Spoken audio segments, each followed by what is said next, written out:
The autumn breeze carried the scent of fresh-cut grass across Riverfront Stadium as Marcus Thompson performed his ritual pre-game field inspection. His Italian leather shoes sank slightly into the pristine turf, a reminder of his journey from season ticket holder to becoming the Cincinnati Bengals' newest owner. Across the field, security supervisor James Palmer adjusted his earpiece, eyes narrowing at the unexpected presence. Marcus paused midfield, kneeling to examine the carefully painted logo. 25 years ago, he'd sat in the nosebleed section with his father, dreaming of being closer to the action. Now, at 43, he'd achieved what many considered impossible. The purchase had made headlines.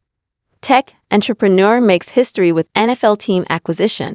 The media storm had barely settled, but Marcus preferred letting his actions speak louder than press releases. The stadium lights hummed to life overhead, casting long shadows across the field. Marcus checked his watch, 7:15 p.m.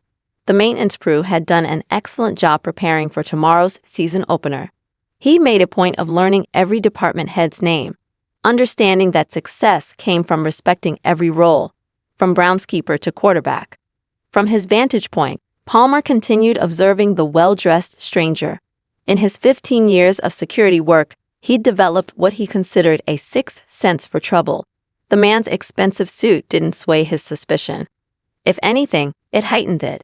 He'd seen plenty of well-dressed individuals attempt to sneak onto the field for photos or social media stunts. Marcus pulled out his phone, making notes about the field condition. The new drainage system he'd approved last month appeared to be working perfectly. A small investment compared to the overall purchase price, but one that would make a significant difference for player safety. His father would have appreciated that attention to detail.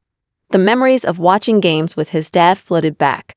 Samuel Thompson had worked 2 jobs to afford those season tickets, teaching his son that excellence wasn't about quick wins but patient dedication. Success isn't just about reaching the top, he'd say. It's about lifting others up when you get there. Marcus had carried that philosophy through his tech startup days and now into team ownership. A cool wind whipped through the stadium, causing Marcus's tie to flutter. The forecast predicted perfect conditions for tomorrow's game. He'd insisted on being hands-on with every aspect of operations, much to the surprise of the board members who'd expected a hands-off owner. But Marcus knew that real leadership meant understanding the ground level. Palmer's hand moved to his radio, his decision made. The field was restricted at this hour, regardless of how expensive the intruder's suit looked. Protocol was protocol, and he hadn't received any memo about authorized visitors. As he called for backup, he couldn't have known he was about to create a moment that would reshape the organization's entire culture. Palmer's radio crackled as he called for additional security. Within minutes, officers Mike Reynolds and Steve Martinez appeared at his side, their stride purposeful as they approached Marcus. The stadium lights cast long shadows across the field as Palmer addressed him. "Sir, this is a restricted area. I'll need to see some credentials." The cool evening air grew tense as Marcus turned to face the approaching security team. Their footsteps echoed across the empty stadium, a sound that would normally be drowned out by the roar of 60,000 fans. Palmer led the group, his badge gleaming under the stadium lights, while Reynolds and Martinez flanked him on either side.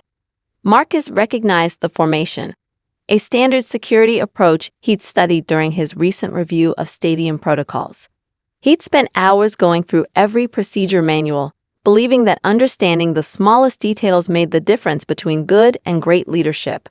Now, ironically, he was on the receiving end of those very protocols. "Good evening, gentlemen," Marcus greeted them, maintaining his professional demeanor.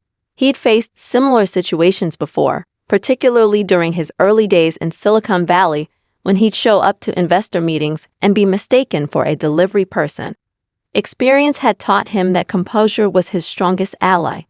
Palmer's eyes scanned Marcus from head to toe, taking in the tailored charcoal suit, the platinum watch, and the leather briefcase resting on the turf. The man looked expensive, but Palmer had dealt with wealthy trespassers before. Social media influencers and wealthy thrill-seekers who thought their status put them above the rules. "Sir, I'm going to need you to step off the field immediately," Palmer continued, his tone growing firmer. This area is restricted to authorized personnel only, especially on the eve of a game. Reynolds and Martinez moved slightly wider, establishing a subtle perimeter that spoke of years of security training. Marcus noticed how their hands hovered near their radios, ready to call for additional backup if needed. He'd approved the budget for new security equipment just last week, including those same radio units. The irony wasn't lost on him, but he kept his expression neutral, years of boardroom negotiations serving him well. The evening breeze carried distant sounds of traffic from outside the stadium, a reminder of the world beyond this moment. Marcus had faced board meetings worth billions and negotiated contracts that changed industries, but somehow, this interaction felt more significant. How he handled the next few minutes would set the tone for his entire tenure as owner. Marcus remained calm, having faced similar situations throughout his business career. His hand moved slowly toward his inner suit pocket, where his ID resided. The movement, though deliberate and careful, triggered an immediate response from the security team. "Sir, keep your hands where we can see them," Reynolds commanded, his stance shifting subtly into a more defensive position.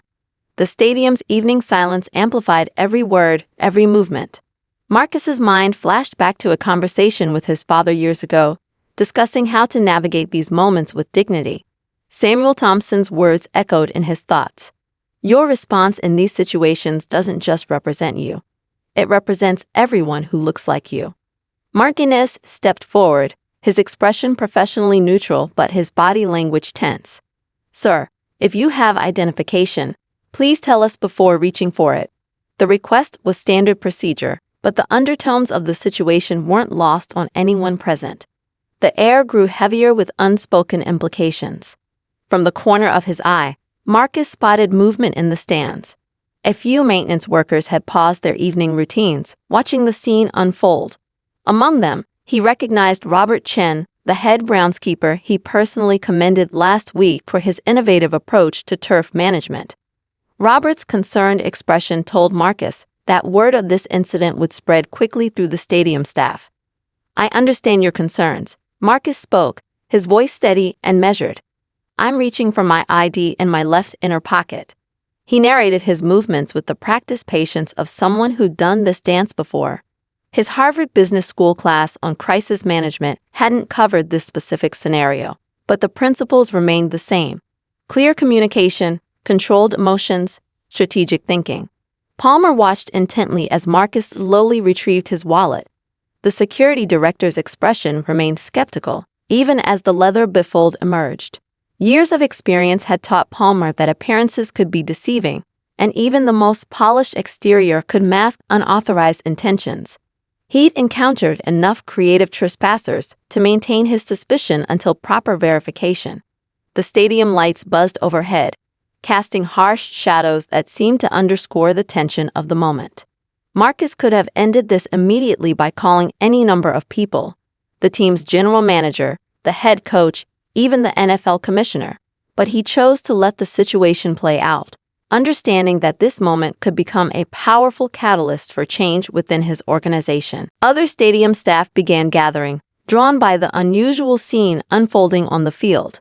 Sarah Chin, the director of operations, was reviewing maintenance schedules in her office when a text message lit up her phone screen. "Security situation on field. You might want to see this." The message came from David Torres, one of the veteran maintenance supervisors. Sarah glanced through her office window overlooking the field, immediately recognizing the distinctive silhouette of Marcus Thompson. Her heart rate quickened as she gathered the implications of what she was witnessing. Just yesterday, she'd spent 2 hours in a budget meeting with Marcus, discussing facility improvements and staff training programs. The click of her heels echoed through the concrete corridors as she rushed toward the field access tunnel. Her mind raced through protocols and procedures. As director of operations, she was responsible for preventing exactly this type of situation. The new owner orientation procedures she'd been developing sat unfinished on her desk, a task that suddenly seemed far more urgent. More staff members appeared along the periphery of the scene: Jerry from concessions, Maria from merchandise, and several members of the cleaning crew paused their evening routines to watch. The growing audience added another layer of complexity to an already delicate situation. Sarah knew that how this moment was handled would ripple through the entire organization. Through the glass doors leading to the field, Sarah could now clearly see Marcus maintaining his composure as Palmer examined his ID with obvious skepticism. She'd witnessed Marcus's leadership style firsthand during the ownership transition, always calm, strategic, and focused on turning challenges into opportunities for improvement. The evening air had grown cooler, but Sarah felt warmth rising in her cheeks as she pushed through the field access doors. Her mind flashed to the diversity and inclusion initiative Marcus had championed during his first owners' meeting. "We're not just going to talk about change," he'd said, "we're going to embody it." Now, barely a month into his ownership, those words carried a weight no one had anticipated. As she approached the group, Sarah could hear Palmer's voice, still tinged with doubt despite holding Marcus's identification. The security director's body language remained rigid, his training warring with the dawning reality of the situation. The stadium lights cast harsh shadows across all their faces, creating a scene that felt surreal in its significance. Marcus spoke quietly but firmly. "I'm Marcus Thompson, the owner of this team." The words hung in the air like the stadium lights above, illuminating more than just the field. Palmer's grip on the ID tightened slightly as he glanced between the credentials and Marcus's face, his skepticism wrestling with mounting evidence. The security team's earpieces crackled with routine updates from other parts of the stadium, a jarring reminder that beyond this pivotal moment, normal operations continued. Reynolds shifted his weight uncomfortably, while Martinez maintained his professional stance, though his eyes showed the first signs of recognition. Palmer cleared his throat, years of security training conflicting with the reality before him. "Sir, while this ID appears authentic, we'll need to verify this with senior management." His voice carried a hint of defensiveness, masking the growing realization that this situation had evolved far beyond a routine security check. Around them, the gathered staff members whispered among themselves. Some had already pulled out their phones, though stadium policy strictly prohibited unauthorized recordings. The scene was becoming exactly what Marcus had hoped to avoid, a spectacle that could overshadow the real work of building a better organization. Sarah Chen was now close enough to hear the exchange, her own security clearance badge bouncing against her blazer as she quickened her pace. She'd helped process Marcus's ownership paperwork herself, coordinating with the NFL front office during the transition. The irony of this situation would have been amusing if it weren't so profound. Marcus maintained steady eye contact with Palmer, his demeanor reflecting the same patience he'd shown during countless business negotiations. "I understand you're doing your job," he continued, his voice carrying across the field. "But perhaps this moment highlights why I've been pushing for comprehensive staff training and updated security protocols." The stadium's maintenance lights switched on with their scheduled evening timing, flooding the scene with an even brighter glow. The additional illumination seemed to underscore the transparency Marcus had promised to bring to the organization. Every face in the growing crowd showed varying degrees of recognition and realization. Sarah rushed forward, her voice cutting through the tension. "He's telling the truth. That's Mr. Thompson. He purchased the team last month." Her words carried the weight of authority that came with her position as director of operations. The security team turned toward her approaching figure, their postures beginning to shift from authoritative to uncertain. The gathered crowd had grown larger, with staff members from various departments watching the scene unfold. Among them stood Robert Chen, the head groundskeeper, who had spent an hour with Marcus just days ago discussing innovative turf management techniques. Next to him, Maria Rodriguez from merchandising remembered how Marcus had stopped by her shop last week, asking detailed questions about improving the fan experience. Palmer's face began to transform as Sarah reached the group, her security clearance badge prominent against her navy blazer. The realization dawned in his eyes like the stadium lights above. This was indeed Marcus Thompson, the man whose signature now appeared on his paychecks. Martinez and Reynolds exchanged glances, their trained stoicism cracking under the weight of the moment. "Mr. Thompson, Palmer started, his voice trailing off as he struggled to find the right words. The ID in his hands suddenly felt heavy with implications. The security protocol manual he'd memorized hadn't covered this scenario. What to do when you've just confronted your own boss with suspicion? Sarah reached the group, slightly out of breath from her quick journey across the field. James, she addressed Palmer directly, using his first name to break through the formal barrier that had been erected. Mr. Thompson was conducting his pre-game inspection. He's implemented these weekly checks as part of our new quality assurance program. The evening breeze carried whispers from the gathering crowd, a mix of disbelief and recognition. Marcus could hear fragments of conversations. That's the new owner? I saw him on ESPN last month. Didn't he just approve our department's budget increase? The narrative was shifting in real time, transforming from a security incident to a teachable moment about assumptions and appearances. Palmer's hand dropped from his radio, his face flushing with the realization of his mistake.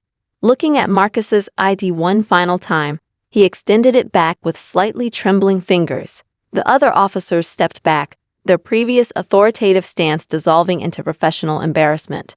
The stadium lights seemed to grow brighter, illuminating a moment none of them would soon forget. Marcus accepted his ID with the same calm demeanor he'd maintained throughout the encounter. His eyes scanned the gathering crowd, noting the mix of emotions on display: embarrassment, concern, and recognition. This wasn't just about him anymore. It was about every person who'd ever been judged based on appearance rather than merit. Sarah stood beside Marcus now, her presence bridging the gap between owner and security team. She'd worked with Palmer for 5 years and had never seen him this rattled. The security director's usual confidence had crumbled, replaced by the uncomfortable awareness of his assumptions. Reynolds and Martinez remained silent, their earlier commands now echoing awkwardly in their memories. Mr. Thompson, please accept our deepest apologies, Palmer finally managed, his voice carrying the weight of genuine regret. We were following protocol, but clearly we need to. He paused, searching for words that wouldn't sound like excuses. Marcus raised his hand gently, stopping Palmer mid-sentence. Protocol is important, Marcus spoke, his voice carrying across the field. But so is judgment. Let's use this moment to build something better. The words settled over the gathering like an evening mist, transforming what could have been a confrontation into an opportunity for growth. The crowd had grown larger still, with staff members texting colleagues about the unfolding scene. Marcus noticed Jerry from maintenance explaining the situation to a new employee, gesturing toward him with a mix of embarrassment and respect. The narrative was already spreading through the stadium's corridors, but not in the way many might have expected. The following week, Marcus implemented mandatory staff development sessions focused on creating an inclusive environment. He transformed the conference room into a space for open dialogue, where the stadium's artificial lighting gave way to honest conversations about assumptions, bias, and growth. Palmer sat in the front row during the first session, his security team beside him. His uniform, usually a symbol of authority, felt different now, a reminder of responsibility rather than just power.